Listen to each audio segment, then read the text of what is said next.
All right, let's jump right in, shall we? We're diving deep into Robert Greene's The 48 Laws of Power today. And wow, you've chosen some really fascinating excerpts to unpack. It's clear you're interested in understanding the real dynamics of power and how to navigate those situations where the stakes are high. Right. These excerpts, like laws 1, 2, 7, 16, 24, it's like you're building a playbook for yourself. And that's really what Greene intended, I think. Not to endorse morally questionable actions, but to equip you with the knowledge to protect yourself and achieve your goals. So it's more about self-awareness than manipulation. Absolutely. It's about recognizing these tactics, understanding when they're being used, and knowing how to respond effectively. Which brings us to Law 1, never outshine the master. That one always feels a bit counterintuitive, doesn't it? It does on the surface, right? You'd think the goal would be to stand out, to be the best. Exactly. So how does that play into this whole power dynamic?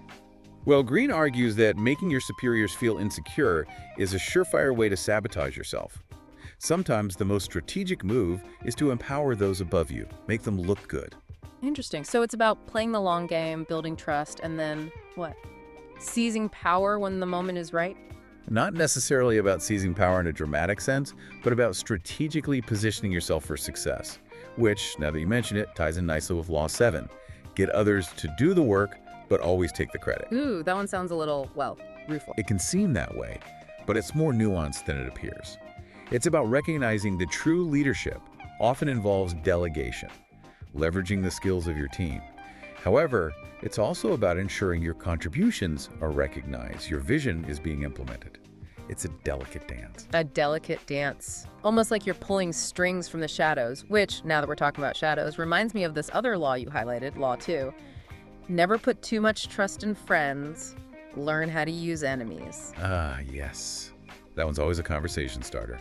It sounds harsh, but there's a certain logic to it, don't you think? Friends, especially in the realm of power, can become complacent, even envious. Because they expect something from you. Exactly.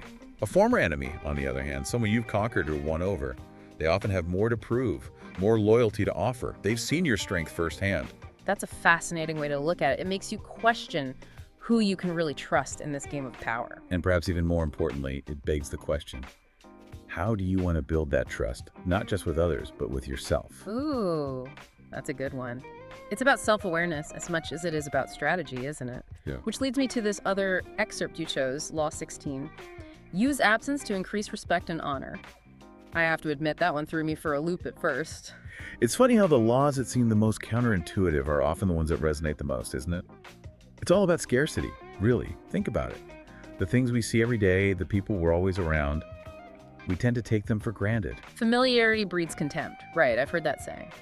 Exactly. And that's what Greene is getting at with this law. By strategically making yourself scarce, by creating a sense of absence, you actually increase your value in the eyes of others. It's like that old adage, absence makes the heart grow fonder. You're playing a little hard to get, keeping them wanting more. Precisely. You're creating a sense of intrigue, of mystery. It's very strategic. Almost like a perfectly timed, dramatic exit, you know? And speaking of strategic maneuvering, that brings us to another law you chose. Law 24, play the perfect courtier. Yes. This one is all about mastering the art of social dynamics, particularly in those environments where there's a lot at stake. Like in a corporate setting, for example. Or maybe even in political circles. Absolutely. It's about understanding the unspoken rules, the subtle cues, the power dynamics at play, knowing when to speak up, when to hold back, when to align yourself with the right people.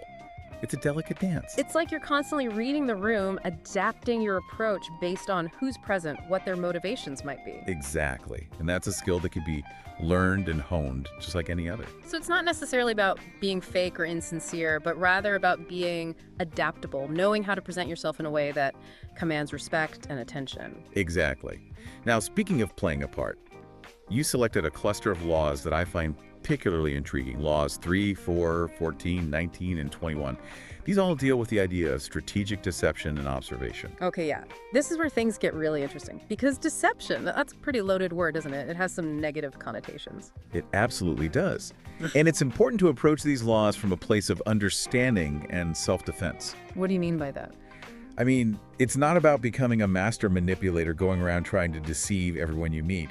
It's more about recognizing these tactics so that you don't fall prey to them yourself. So it's like forewarned is forearmed. Knowledge is power. Exactly. Like Law 3, for instance. Conceal your intentions. Now, that might sound a bit Machiavellian at first glance, but the underlying principle is really about maintaining an element of surprise. Right, because if your opponent doesn't know what you're thinking, they can't predict your next move. Precisely. You've hit the nail on the head. And this ties directly into Law 4. Always say less than necessary. Another one of the excerpts you flagged. Oh, that's a good one. Because sometimes silence can be more powerful than words, can't it? Absolutely. The less you reveal, the less ammunition you give your opponents. It's about being strategic with the information you choose to share or withhold, which, now that I think about it, seems to be a recurring theme in a lot of these laws. Very astute observation. It's not always about what you say, but how you say it and when, and sometimes it's about what you don't say. Which brings us to Law 14. Pose as a friend, work as a spy. Okay, that one does sound a little sneaky. It can seem that way, but really it's about the importance of information gathering. So it's like you're gathering intelligence, trying to understand the lay of the land before you make your move. Precisely. It's about strategic alliances, about positioning yourself in a way that allows you to gather the information you need to make informed decisions. And that requires a keen eye for observation, which you clearly have, given your selection of Law 19. Know who you're dealing with. Do not offend the wrong person. Right, because not everyone plays by the same rules, do they? They absolutely do not. And understanding the motivations, the strengths, and the weaknesses of those around you. That's crucial in any game of power. It's about reading people as much as it is about reading situations and knowing when to hold back, maybe even play a little dumb, which reminds me of Law 21, play a sucker to catch a sucker. Ah, one of my personal favorites. It's like a reverse psychology kind of thing, isn't it? Exactly. It plays on a very human weakness. Arrogance. Yeah. People who think they're the smartest person in the room, they tend to make mistakes. They let their guard down. And that's when you stroke. Precisely. You use their own ego against them. It's a classic power move. All right, so we've talked about strategy, we've talked about observation, but this next set of laws you chose, these really dive into the power of perception. You're talking about laws 5, 6, 18, 25, 30, 37, and 46. Exactly. It's like you're creating your own reality, shaping how others see you, even manipulating them. Manipulating might be a strong word. Okay, fair enough. But it's definitely about influence, right? About putting yourself out there in a way that commands attention, that builds a certain aura. It's about reputation, about building a persona that aligns with your goals. Which brings us to Law 5. So much depends on reputation. Guard it with your life. That one feels especially relevant today in the age of social media and instant opinions. Oh, absolutely. Your online presence, your personal brand, it's everything these days. And building that brand, that reputation, often requires a bit of Daring. daring, yes. Yes. Or at least a willingness to stand out from the crowd. Which is interesting because you also highlighted Law 6, court attention at all costs. Well, it's like you were saying, right? You have to be willing to put yourself out there to be seen, to capture people's attention. Exactly. And Greene understood that human desire for spectacle, for something extraordinary. But there's a fine line between seeking attention for the right reasons and becoming, well, an attention hog. Someone who craves validation, who's constantly seeking approval from others. And that's where I think Law 25 comes in. Recreate yourself. It's about taking control of the narrative, defining yourself on your own terms, rather than letting others define you. So it's about self-invention, about crafting an image that is both authentic and aspirational. Precisely. And once you've established that image, that persona, then you can focus on Law 30. Make your accomplishments seem effortless. Yes. The art of the humble brag, making it look easy even when you're working your tail off behind the scenes. It's about exuding an air of mastery, wouldn't you say? Like you've got it all under control. Effortless excellence, I like it. But at the same time, there's something to be said for a well-timed spectacle, a grand gesture that really grabs people's attention. And you pick up on that with Law 37. Create compelling spectacles. Right, because sometimes you need a little drama, a bit of flair to really solidify your power and influence. Exactly. It's about creating moments that are memorable, shareable, that get people talking. It's about understanding the power of storytelling, really, and how a well-crafted narrative can capture people's imaginations. But in the midst of all this grandeur, all this carefully crafted perception, you also highlighted a law that brings us back down to earth.